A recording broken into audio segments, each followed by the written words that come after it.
Kansas City could have an MLK Boulevard in the coming months. Kansas City Parks and Recreation Board is holding open meetings for citizens to give their input on this. City is considering parts of Volker, Swope Parkway, or Blue Parkway to be named after the civil rights leader. Now that's where our Abby Dodge joins us live now this afternoon. Abby, what was the tone of today's meeting? I know this has been a hot topic. It is, Carolyn, of course, but there were only five people today that spoke up at the meeting, so it wasn't a super highly attended event today, but the people who did get up and speak are very passionate about Martin Luther King Jr.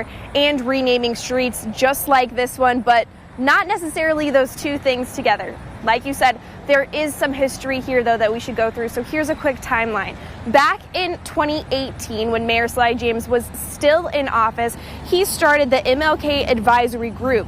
They picked out a few roads they could rename to honor Dr. King. They landed on the Paseo. The Southern Christian Leadership Conference did outreach in the area, but a group formed called Save the Paseo. Members say their voices weren't heard and there wasn't enough voter outreach. Save the Paseo got enough signatures to put the name change up for a public vote in November last year.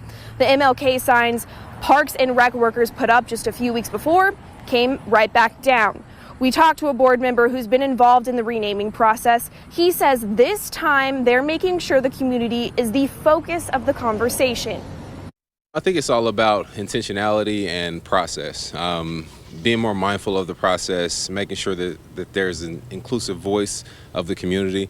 It's our goal that this one is about the people, not about anyone's individual agendas, not about any one particular group, but truly about the people that are represented in this community and that we speak for what Dr. King spoke for: economic equality, racial equality, and unity and justice. People showed up today to talk about the location of MLK Jr. Boulevard and the process of renaming in general. We're going to have that part of the story for you coming up at 5. Live in Kansas City, Abby Dodge, KC TV5 News.